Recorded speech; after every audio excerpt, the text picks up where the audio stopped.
લેક્ચરમાં આપણે ઉદાહરણો છે તેની ચર્ચા કરી હતી અને તે ગણેલા હતા, તે સમજ્યા હતા.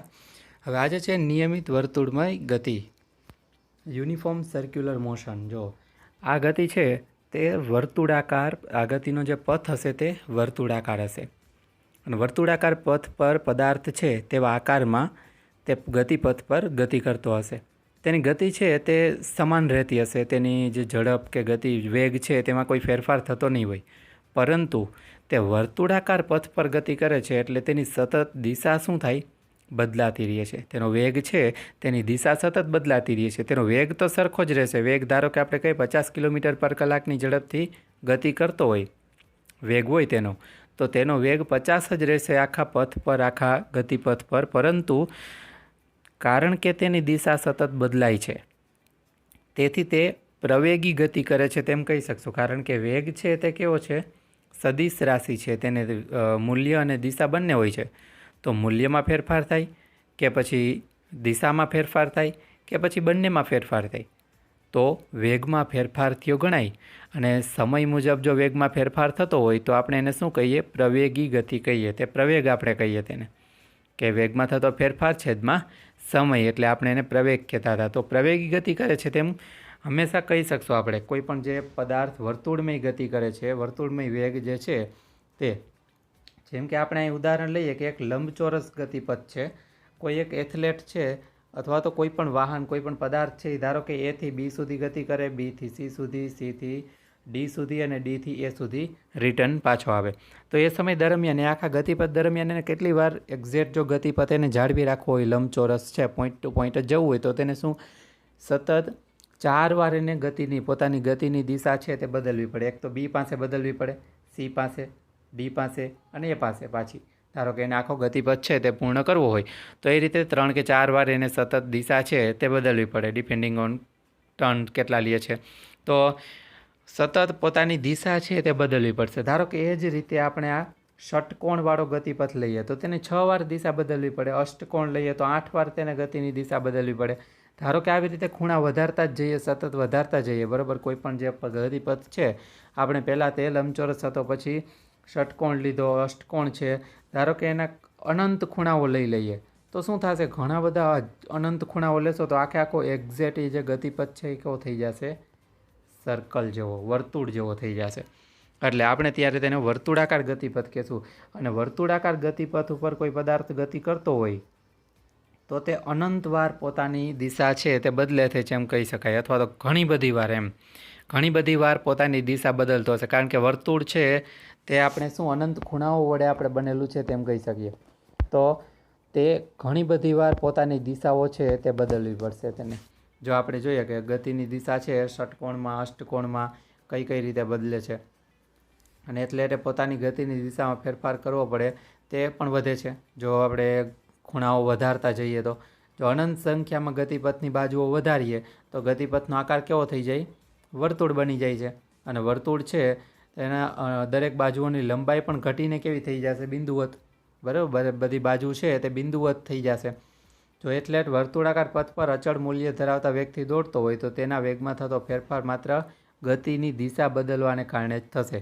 આમ વર્તુળાકાર પથ પર દોડતો એથ્લેટ છે તે પ્રવેગિત ગતિનું ઉદાહરણ છે. અથવા તો કોઈ પણ પદાર્થ, જેમ કે આપણે કહીએ છીએ પૃથ્વી છે તે સૂર્યની આસપાસ વર્તુળાકાર પથ પર ગતિ કરતી હોય, અથવા તો ચંદ્ર છે તે પૃથ્વીની આસપાસ ગતિ કરતો હોય, ભલે એક્ઝેક્ટ વર્તુળાકાર પથ નથી કક્ષાઓનો, પરંતુ તે પણ એક વર્તુળાકાર પથ છે તે ગણી શકાય. તો તે પણ પ્રવેગી ગતિ કરે છે તેમ કહેવાય, કારણ કે તેની દિશા બદલે છે. ભલે ગતિ ન બદલતી હોય, કોઈ પણ પદાર્થ છે તે ધારો કે વર્તુળાકાર પથ પર ગતિ કરે છે પરંતુ તેનું ગતિનું મૂલ્ય નથી બદલતું, પણ તેની દિશા છે તે વારંવાર, અનંતવાર, ઘણી બધી વાર બદલતી રહે છે. તેથી તે પ્રવેગી ગતિ કરે છે તેમ કહેવાય. અને પ્રવેગી ગતિ કરતો હોય, વર્તુળાકાર પથ પર આવી રીતે ગતિ કરતો હોય તો તેનો આપણે વેગ કઈ રીતે શોધી શકીએ? તો જો સિમ્પલ છે. ધારો કે આ વર્તુળના કોઈ પણ બિંદુએ તેને સ્ટાર્ટ કરેલું છે, અહીંથી લઈ અને આખો ગતિપથ પર ગતિ કરી અને પાછો તે જ બિંદુએ આવે છે તો એની સર્કમ્ફરન્સ થઈ જશે, બરાબર. એટલે કે એનો પરિઘ થઈ જશે. એ વર્તુળ જે આખો ગતિપથ છે એની લંબાઈ કેટલી હશે? તો કે વર્તુળના પરિઘ જેટલી. પરિઘ છે તેનું સૂત્ર શું છે? તેનો ફોર્મ્યુલા 2πr તો આપણે 2πr દ્વારા પરિઘ છે તે શોધી શકીએ. એટલે પરિઘ એ જ આપણું અહીંયા શું છે? અંતર છે, એને કાપેલું અંતર. એક સર્કલ, એક ચક્ર પૂર્ણ કર્યા બાદ તેને કાપેલું અંતર છે તે આપણો પરિઘ થઈ જશે. તો કાપેલ અંતર છેદમાં સમય, એટલે કે પરિઘના છેદમાં સમય છે તે અહીં વેગનું સૂત્ર થઈ જાય. બરાબર, ઓલમોસ્ટ સેમ જ રહ્યું છે. અંતરના છેદમાં સમય, કાપેલું અંતર છેદમાં લાગતો કુલ સમય. તો સેમ એ રીતે જ છે. કાપેલું અંતર છે કુલ 2πr, લાગતો સમય છે સ્મોલ ટી. બરાબર, તો v બરાબર 2πrના છેદમાં ટી થઈ જશે.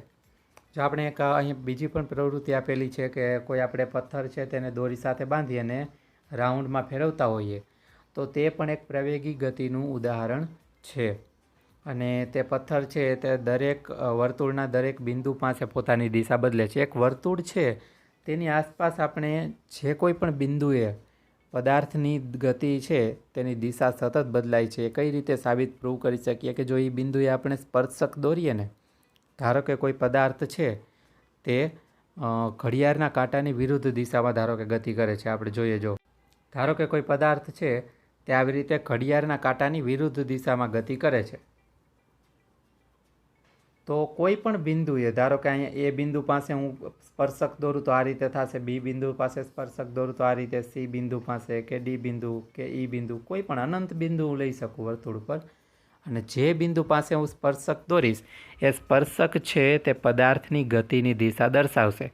જો ધારો કે એ બિંદુ, આપણે ડી બિંદુનું ઉદાહરણ લઈએ કે ડી બિંદુ પાસે એ પદાર્થ કોઈ પહોંચ્યો છે, ત્યારે તેની ગતિની દિશા શું છે? તો કે આ દિશામાં છે. જે v4 જે છે એની વેગ છે, તો એની ગતિની દિશા છે ને એ ડી બિંદુ પાસે દોરેલા સ્પર્શકની દિશામાં છે. ધારો કે આપણે એ પથ્થરનું જ ઉદાહરણ લઈએ જે પ્રવૃત્તિમાં હમણાં જોયું, તો આપણે કોઈ પથ્થરને દોરી સાથે બાંધી અને વર્તુળાકાર ગતિપથમાં આપણે તેને ફેરવીએ છીએ, અને કોઈ બિંદુ પાસે ક્યારેક ગમે ત્યારે આપણે ધારો કે ફેરવતા ફેરવતા એને છોડી દઈએ અચાનક, તો તે સીધી દિશામાં ગતિ કરવા લાગશે. તે વર્તુળાકાર ગતિ કરતો કરતો પડશે નહીં, તે શું થશે? રેખીય સીધી રેખામાં ગતિ કરી અને નીચે દૂર ફેંકાશે. હવે ધારો કે એ પથ્થર છે આપણે ફેરવતા હોઈએ અને એક્ઝેક્ટ ડી બિંદુ પાસે પહોંચ્યો, ત્યારે આપણે છોડી દીધો, તો એ શું થઈ જશે? આ દિશામાં ગતિ કરતો આગળ વધી જશે, એ દિશામાં ફેંકાઈ જશે.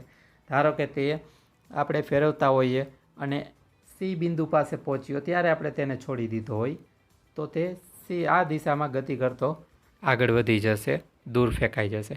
એટલે સાબિત કરે કે વર્તુળાકાર પથ પર ગતિ કરતો કોઈ પદાર્થ છે તેની ગતિની દિશા છે તે સતત બદલતી હોય છે. અને એ ગતિની દિશા ક્યાં હોય? તો કે તે બિંદુ પાસે દોરેલા સ્પર્શકની દિશામાં હોય.